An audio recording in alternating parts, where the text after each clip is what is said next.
Hello and welcome to this masterclass series that we've created for you. My name is Mette Miriam Böll. I am the executive director and co-founder of an organization called the Center for Systems Awareness, and I'm also the co-founder and research director at the MIT Systems Awareness Lab. I've been working with developing this notion of living systems change for many years through a compassionate systems framework and through working with thousands of people around the planet for compassionate systems change over the past decade, primarily in the field of education, out of the care and concern for our children. Now we are ready to really spread it to many, many more areas of societies out of the dire need that we feel there is for us to begin to really co-create a different future than the one we're staring at right now. I want to just share a couple of insights on how I got into this work, and then you're welcome to just follow these open source masterclasses. We have 5 classes in this initial series. One is focused on this notion of living systems change. One is focused on compassionate systems leadership. One is focused on systems awareness. One is focused on generative social fields, and one is focused on our vision for the future. I've been blessed with 3 teachers in my life. My first teacher taught me to think straight. My second teacher taught me to, lean into where the thoughts arise through meditative practices. And my third teacher has taught me how to relax and experience connectedness. All 3 of them start with the letter J, so they're the 3 main J's in my life. The first one was the professor, Jesper Hoffmeyer, who, when I was a young student, apprenticed me.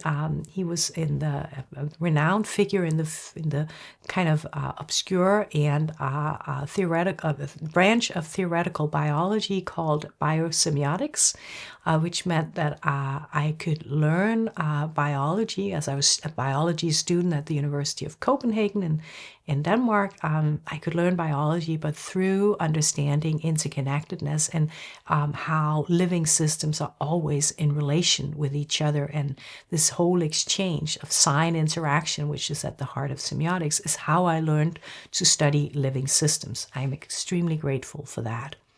The second teacher is Jes Bertelsen. He's my spiritual teacher, and he taught me the practices of Dzogchen, or in my case, probably the preliminary practices of Dzogchen, which is a Buddhist tradition, a Buddhist contemplative tradition, but without the Buddhist dogmas, which meant that there was space for somebody like me who had tried to teach myself to meditate at a very early age. I bought the Tibetan Book of the Dead when I was 14 years old and read it and tried to teach myself how to meditate.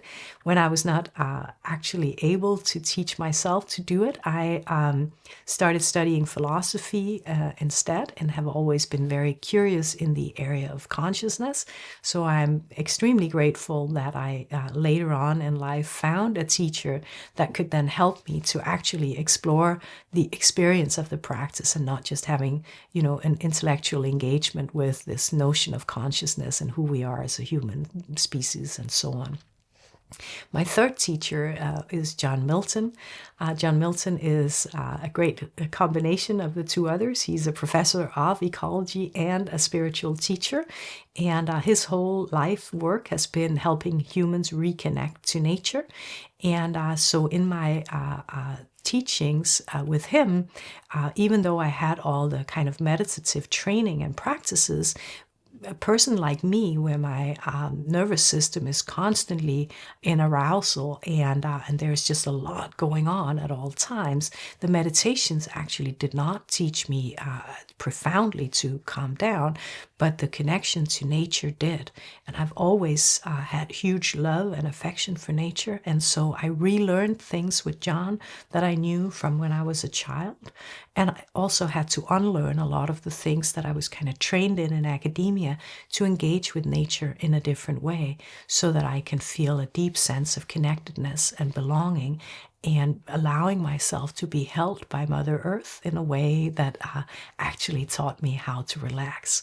So all of these three lineages and three threads are woven into all the work that I'm going to be sharing with you in these 5 sessions.